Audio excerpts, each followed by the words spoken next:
Queso rallado artesano, recomendado por Sergio Puglia en todas sus comidas. El queso se llama artesano.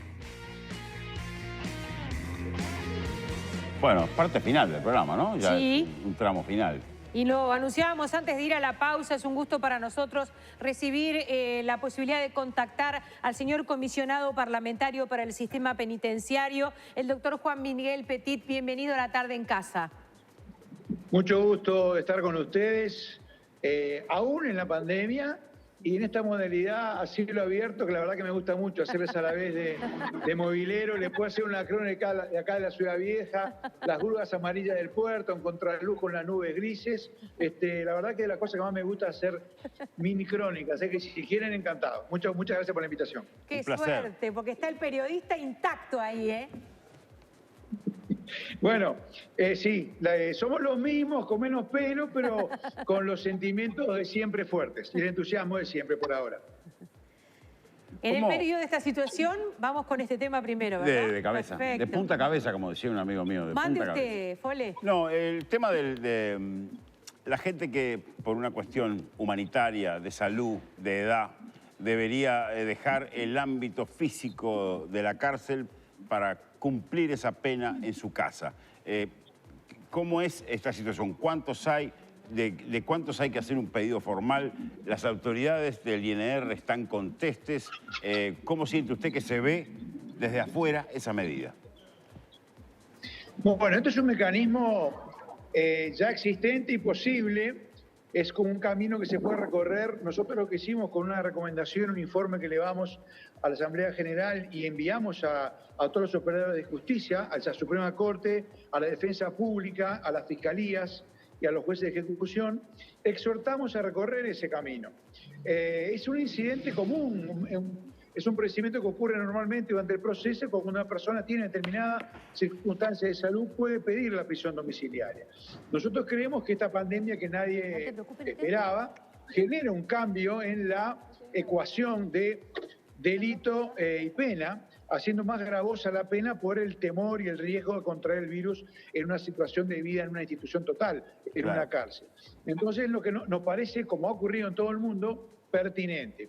Y elaboramos un informe, ese informe la Suprema Corte lo envió a la Defensa Pública y bueno, y en muchos juicios la Defensa Pública lo utiliza como prueba documental, o sea, como una opinión, un testimonio de que tiene sentido cuando hay personas que tienen o penas cortas pendientes o problemas de salud, una condición particular, como puede ser una mujer embarazada, no tiene sentido correr el riesgo de que esa persona siga privada de libertad en una cárcel y que tenga esa privación de libertad en su casa, porque la prisión domiciliaria también es una privación de libertad, también es una prisión que está controlada por la justicia. En este momento hay unas 200, quizás algunas más ya, algunas 200 peticiones de prisión domiciliaria que se tramitan, demoran, porque el juez pide informe forense, pide informe médico, la historia clínica, y eso lleva unos días que se procese.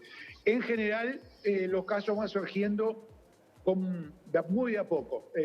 En ese sentido, yo diría que en Uruguay tenemos todo un tema para discutir de justamente las alternativas a la prisión, que hay otras medidas que tienen sentido y que a veces a las cuales no recurrimos. Creo que tenemos un tema cultural todavía sobre el cual tenemos que trabajar mucho todavía. Petit, ¿el Estado aliviana su dinero enviando a esas personas privadas de libertad a una prisión domiciliaria? Es decir, no hay que alimentarlos, no hay que cuidarlos, no hay que custodiarlos, no hay que curarlos. Bueno, ahí hay un gigantesco tema que ahora la pandemia nos pone en evidencia, pero debería ayudarnos a pensar en cuestiones estables a futuro. Sí. Lo que nos pasa a todos también ocurre con las políticas públicas. Descubrimos ahora con la pandemia cosas que podemos hacer mejor, más eficientes, que tenemos que cuidar, capaz desde normas de higiene hasta formas de relacionamiento que tenemos que hacerlas igual a las que hacemos ahora cuando se vaya, si Dios quiere, la pandemia. Y en ese sentido está el enorme tema de las medidas alternativas. Uruguay tiene unas 10.000 personas en medidas alternativas que no tenía hace 5 años y no tiene los equipos técnicos suficientes para poder asistirlos, apoyarlos, si quieren usar la palabra controlarlos también, la podemos usar, y es un enorme camino a explorar. La justicia terapéutica. Los adictos, las personas adictas o las personas con problemas de salud mental. No tiene sentido que vayan a una cárcel. No pueden volver a su casa. Tienen que ir a una clínica especializada, a un centro especializado. Hay una enorme vía para avanzar entre los tres poderes del Estado, ejecutivo, legislativo y judicial, si queremos tener un sistema penitenciario del siglo XXI preparado para la readaptación, la rehabilitación y no para seguir generando más delitos, que es lo que tenemos hoy. Tenemos una cachila que hay que reciclarla, ponerle nueva rueda, nuevo motor y pensar acorde al siglo XXI. Ahora, parece que se ha invertido mucho. Yo soy conteste que el gobierno que pasó hizo una reforma en las cárceles. Llegaron los civiles, llegó la salud, llegaron muchas cosas al sistema carcelario. Pero parece que nunca alcanza. ¿Cuál es el problema que usted ve, que ya hace unos cuantos años que está aquí? ¿Cuál es la dinámica esa para poder empatar ese partido que parece que siempre se corre de atrás? Lo que pasa es que nos hicieron 6 goles y no nos dimos cuenta. O sea, a partir del año 2000 y poco, la población penitenciaria tuvo una explosión demográfica. Se triplicó y casi más, se triplicó y medio la población penitenciaria. Entonces arrancamos de muy abajo, sin duda, y yo siempre lo subrayé, lo sigo subrayando. En 2010 empezó una reforma penitenciaria que tuvo logros muy importantes. Si no hubiera sido esa reforma penitenciaria, hoy estaríamos muchísimo peor. Esa reforma penitenciaria construyó cárceles, bajó el hacinamiento. El promedio hoy no hay hacinamiento, hay ocupación plena. Estamos empezando de nuevo con el hacinamiento, pero hay ocupación plena. Hay hacinamiento en algunos sectores. Ingresaron civiles, ingresó la salud pública, empezaron experiencias pioneras laborales, como Punta Rieles, Salto, etc. Entonces, sin duda que esa reforma penitenciaria existió. Yo creo que lo que hay que hacer ahora es ampliar esa reforma penitenciaria, seguir avanzando, no desmerecer esos logros por mirar las cosas que están mal. Hay muchas cosas que están mal, pero hay muchas cosas que están mal de décadas.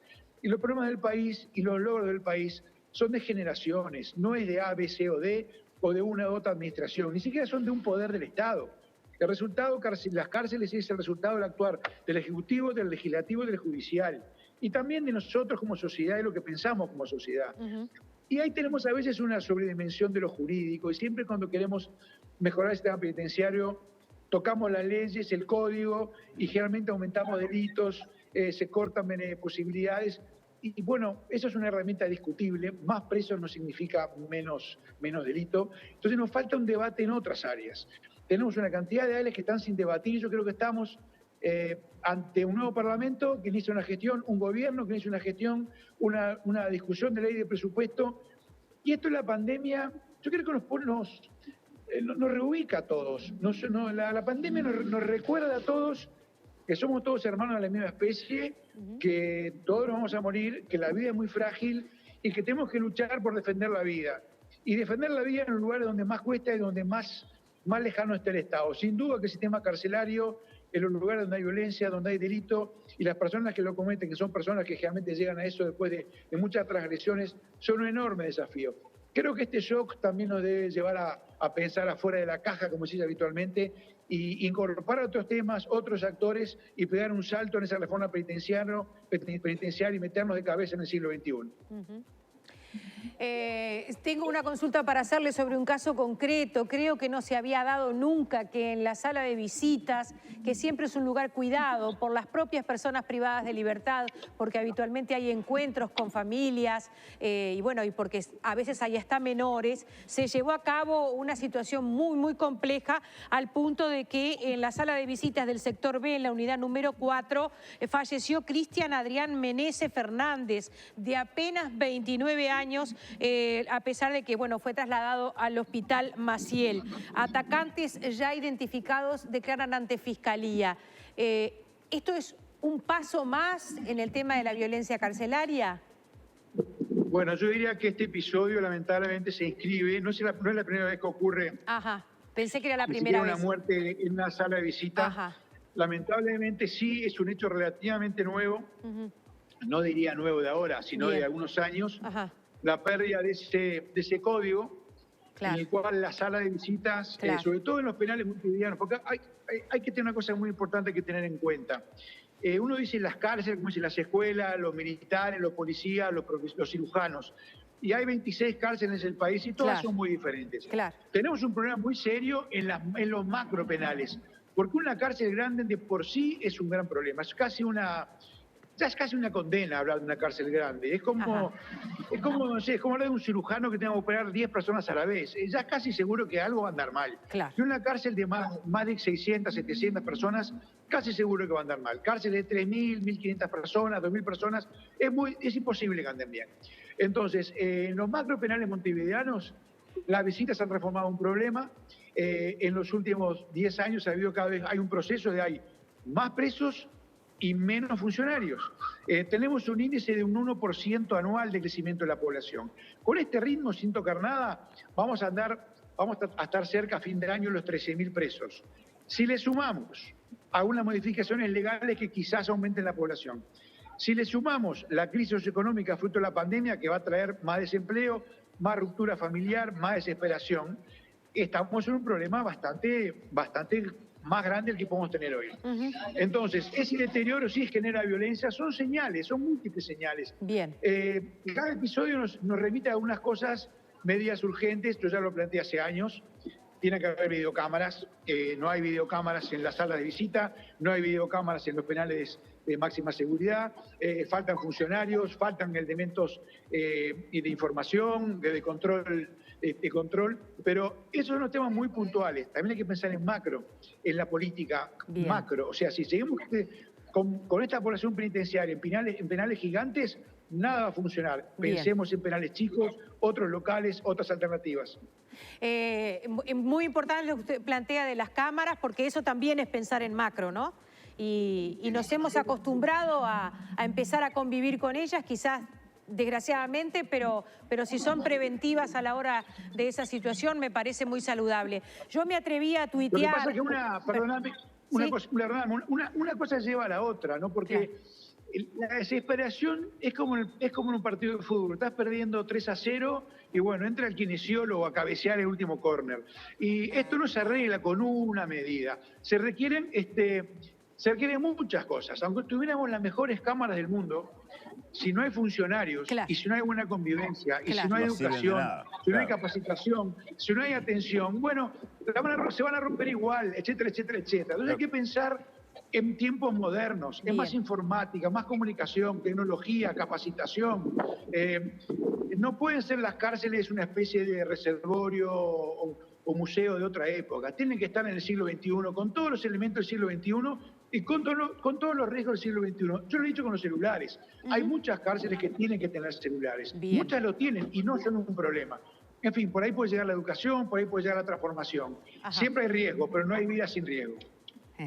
Por último, me permito citar al doctor Juan Sereta, que hace 2 días ha tuiteado. Un día lo escuché decir, ¿qué hacemos con nuestros peores? Me pareció que la palabra nuestros encerraba el secreto de su trabajo.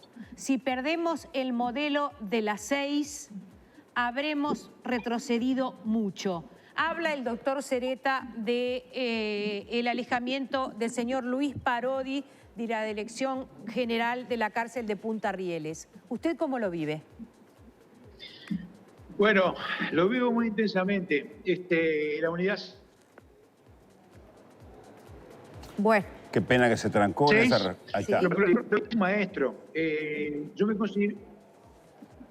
No, ya estoy, acá estoy, creo. Acá estoy. Gracias, Petit. Luis Parodi es un maestro y ha sido maestro mío, es un maestro y es un maestro mío. Y yo aprendo con él y sigo aprendiendo con él.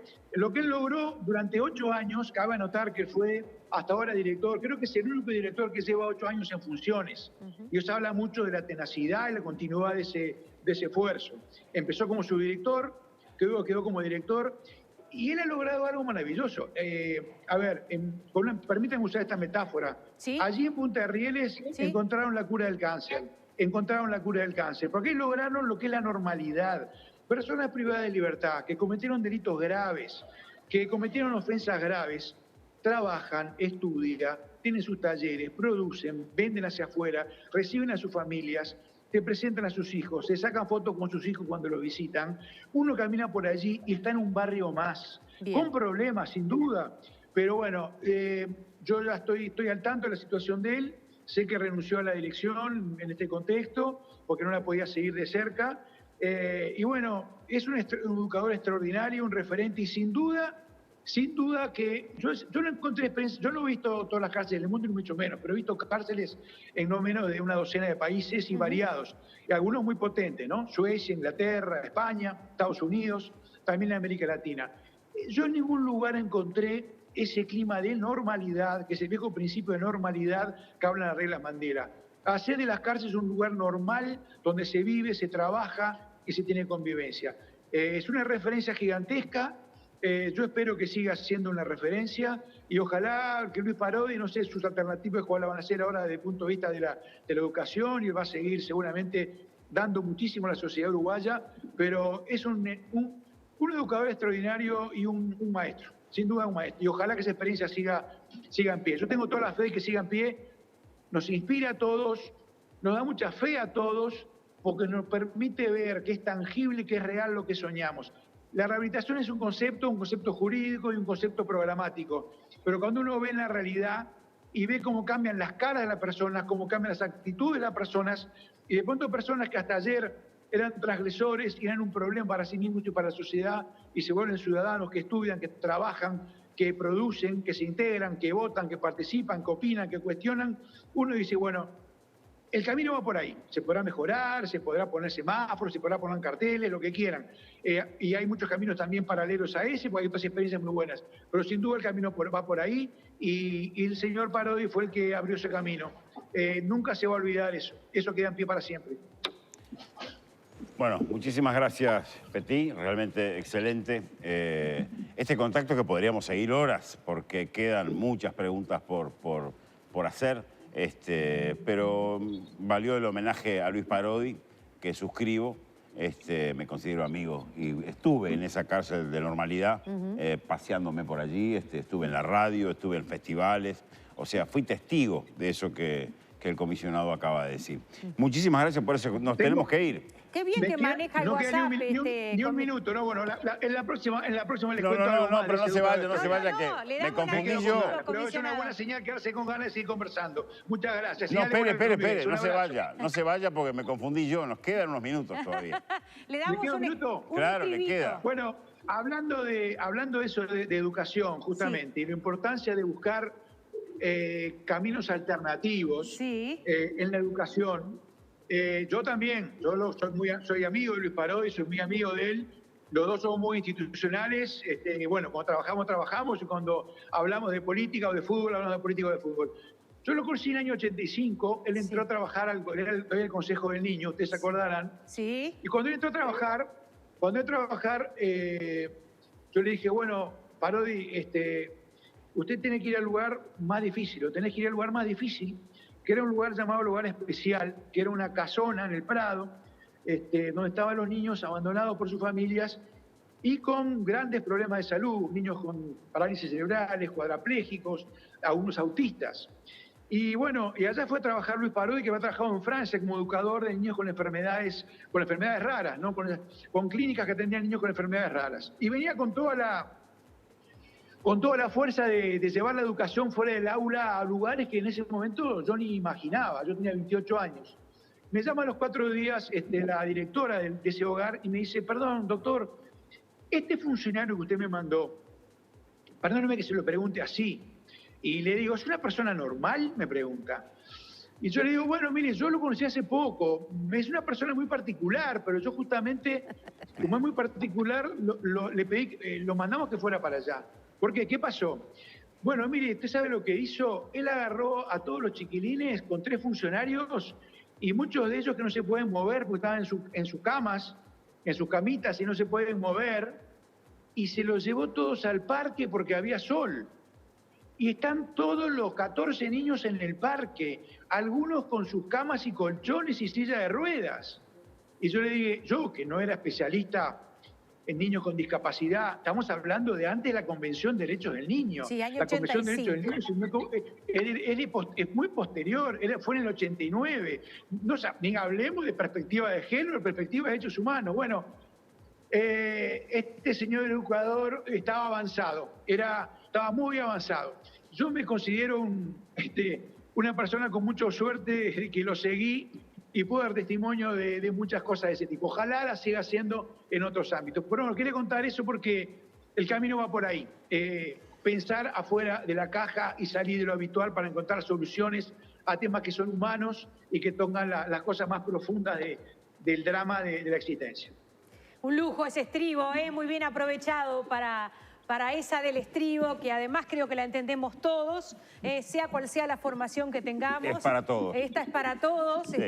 Volvió el periodista, volvió el comunicador. Nunca se fue, yo creo que esta entrevista fue al periodista, que roza otras áreas. Él tiene un problema. Bueno, yo siento eso. Yo la verdad que si me ponen contra el paredón de fusilamiento y me dicen profesión y reportero. Yo reporto lo que veo y con los reportos trato de pasen cosas buenas. A veces lo logro, a veces no, igual que ustedes. Claro. No va a ir al pelotón de fusilamiento si hay por ahora justicia en este mundo, porque usted es uno de los hombres buenos. Y eso no es una cosa que uno le pueda decir a mucha gente. Y menos, no importa eso. No. Y menos al aire. Muchas gracias. Muchas gracias. Viene la tanda, hasta luego, buenas tardes. No se escape tan fácilmente. Un privilegio tenerlo con nosotros hoy, comisionado. Muchas gracias. Un abrazo a ustedes, chao, chao, chao. Abrazo grande, Petit. Bueno, creo que lo pusimos en un apuro, pero la verdad es que sí, que es un hombre bueno, ¿no? Sí, pero además creo que habló de lo que le gusta hablar. ¿Qué quiere que le diga? Cierto. Nosotros no lo apretamos, no le hicimos lo dejamos que hablara y sacamos quizá lo mejor de él, porque ese cuento de Parodi es conmovedor. Qué brutal, ¿no? Antes de la convención, todo. Los niños al sol porque saquen todo, las camas, todo el mundo para afuera. Es un gurí de campaña también, Parodi, un muchachito de La Valleja, Estación Retamosa, lo vio de niño. Es un hombre que yo respeto enormemente y que ojalá podamos tener pronto aquí en nuestro programa, porque ha dicho, estoy elaborando el duelo. Sí, quizá podríamos decir que es un conocedor de la humildad, que muy poca gente puede acceder a ese lugar. Para mí es un conocedor de la humildad. Bien. Y esa gente de altura. Sí, totalmente. Bueno, amigos, hoy es un día especial, hay que saludar a todos los canillitas. No debemos dejar de hacerlo porque han sido socios de muchos medios de comunicación durante tantos años. Y en realidad, bueno, han sido socios en tiempos complejos de la historia. Sí. Porque tener la información, porque tener el diario en la mañana, cuando yo era niña en la noche, porque uno se crió en un país que había diarios en la mañana y en la tarde y en la noche. Y bueno, y siempre ha sido una profesión que ha significado madrugones, vidas al revés en mucha gente, pero también un gran compromiso con difundir información. Así que en el día de hoy un saludo a toda la gente que está viviendo momentos complejos también, ¿no? Sí. Con la menor venta de los diarios en soporte de papel, con la propia pandemia. Nosotros acá tenemos a Miguel, que es el canillita del barrio, que nos atiende de una manera personalizada y que nos trae los diarios que le encargamos, así como que... por encargo. Por encargo. Delivery. Exactamente. Y es de los que te dice, después hablamos cuando estás agrandando la cuenta, ¿no? Después lo vemos. Después lo vemos. Perfecto. Que también hace a lo mejor de nosotros, ¿no? No le quepa la menor duda. Como sociedad y como buenos vecinos. Así que permítanos saludarlos también en el día de hoy. Y alguien nos escribió en nuestro Facebook y consignaba que hoy la señora Luisa Cuestas hubiera cumplido 100 años. Hoy, mire. Hoy era el cumpleaños número 100 de la señora Luisa Cuestas. Y recordando, por cierto, en esta semana tan cerca de este 20, que obviamente se fue de este mundo sin saber dónde están los restos de su hijo Nelvio Melo, a quien buscó hasta lo increíble, hasta el final, ¿no? Sí. Porque realmente ella hasta el final estuvo allí acompañando y después perdió parte de su lucidez y tuvo una especie de agonía de un par de años, pero siempre decían, está esperando que aparezca para morir. Bueno, eso no se pudo dar. Bueno, una de cal, una de arena, una amarga y otra dulce. Así es la vida, mi como querida la vida amiga misma. ¿Qué le parece? Y bueno, así es la vida. ¿Volvemos Hay que aprender. mañana? Yo creo que habría que volver. A mí me prometieron solcito y yo creo en los meteorólogos. Sí, pero para hoy me habían prometido algo de solcito. Hoy llegó a llover, llovina. Todo pasó. Sí, de todo pasó. De todo pasó. Y hay que tener cuidado en las madrugaditas los que salen tempraneros. Los canillitas. Los canillitas, ese paisaje urbano. Trabajo de niños también lo fue. También, terrible, También sí. supo ser. Está el canillita de Florencio Sánchez, ¿verdad? Exacto. Que también... Hubo algunas cosas ominosas ahí Sí, también. terrible, ¿no? Vamos a dejar el romanticismo y la poesía. También pensemos en eso, en los niños trabajando y trabajando en horas terribles y a veces no pudiendo estudiar. Bueno, pero aquí estamos para compartir con ustedes las tardes. Lo que venga compartimos acá. Lo que venga. Lo que venga lo compartimos con ustedes. Y acá en este dúo que se ha ido forjando, la verdad que nos divertimos mucho. Yo lo voy a confesar eso realmente. es muy cierto. Nos Bueno, vamos con el Canario nos Luna vamos. y ¿Qué le este parece? grito del canilla. Quiero escuchar el grito de Canilla y descubrir en sus manos entintada la verdad. Y compartir la fuerza de la bohemia que la madrugada premia con la luz de su amistad.